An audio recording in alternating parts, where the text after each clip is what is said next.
The topic for tonight is the current Supreme Court case, which regards the Voting Rights Act, and specifically a question that Justice Antonin Scalia raised during arguments today. I haven't scripted any of this, I'm just ad-libbing my explanation and response, so if I seem kind of incoherent tonight, try to bear with me, there is a point.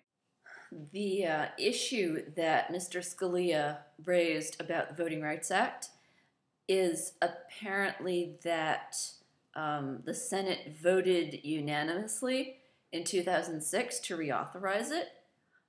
And for most of us, this is unremarkable, but apparently Antonin Scalia finds something fishy about a legislative body voting unanimously to approve anything. His take on the unanimous reauthorization by the Senate in 2006 is that no senator wants to be seen voting against the Reauthorization Act, and this is clearly a separate issue from the actual necessity of the act at this time. And since not a single one of the senators voted against the reauthorization in 2006, Mr. Scalia seems to think that that's a sign that something has gone wrong in the legislative process.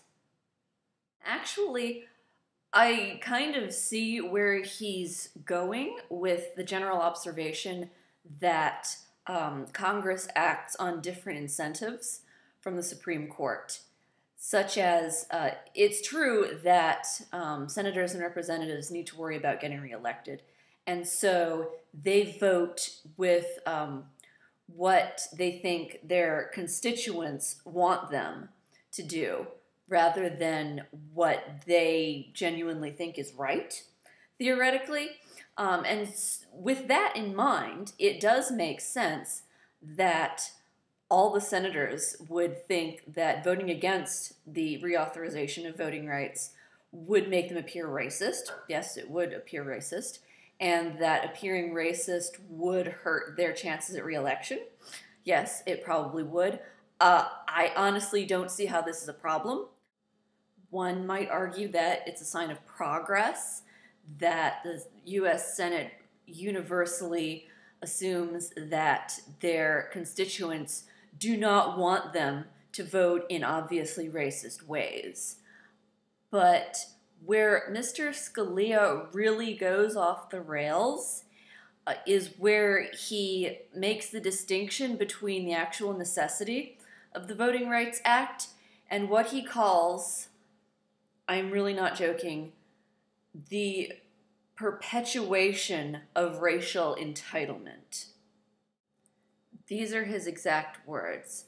Now, I don't think that's attributable to the fact that it is so much clearer now that we need this.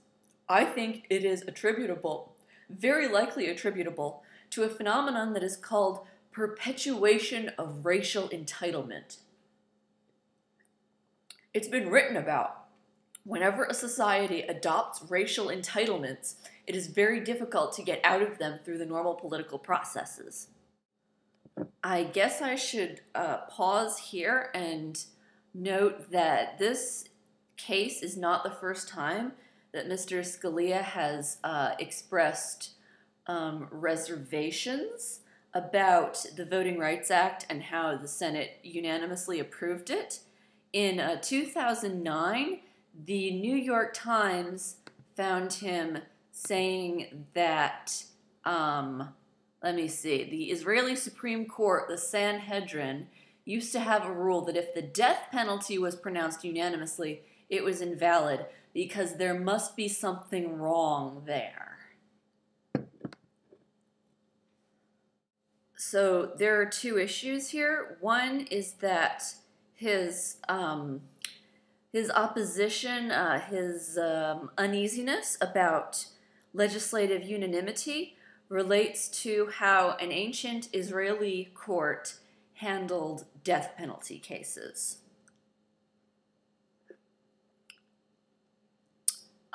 This is about voting rights. This is about making sure people of all races have equal opportunity to vote, which is considered a universal right held by American citizens. How is that raising the mortality rate on any targeted population? So he's first established that he thinks there's something unorthodox about the Senate voting unanimously yes on reauthorization of voting rights. So with that in mind, he then tells us that the lack of opposition in 2006 is due to the phenomenon of perpetuation of racial entitlement. It's been written about. Yes, I'm sure there have been plenty of crackpots who sat down at their typewriters and wrote about how it's so like tragic and upsetting how societies get ideas in their heads about how like brown people also get to vote. The perpetuation of racial entitlement. So he's telling us that equal application of voting rights and legislation to ensure non-discrimination in electoral practices is a racial entitlement.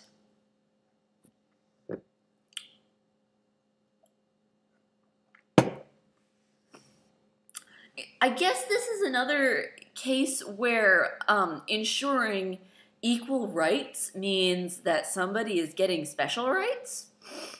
I mean, that's also been written about by crackpots. So, like, I don't see anyone getting in the way of white people's right to vote. Although I'm sure that when you see the way a lot of white people act and vote, it might be tempting to keep them away from the polls.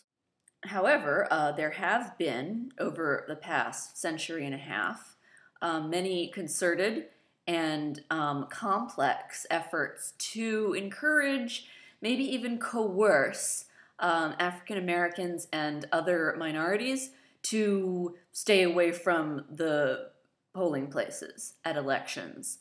And this is a problem that needs to be addressed because we generally consider voting to be something that all American citizen adults get to do.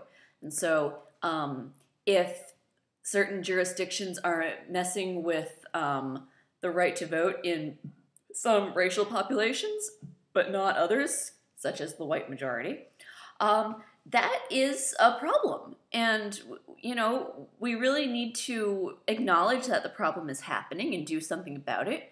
And so if the entire Senate finally votes to reauthorize that legislation, I don't see how that's a racial entitlement. The more I think about this, you know, the more I conclude, like, he doesn't really have a procedural or legal, logical argument against continued reauthorization of the Voting Rights Act.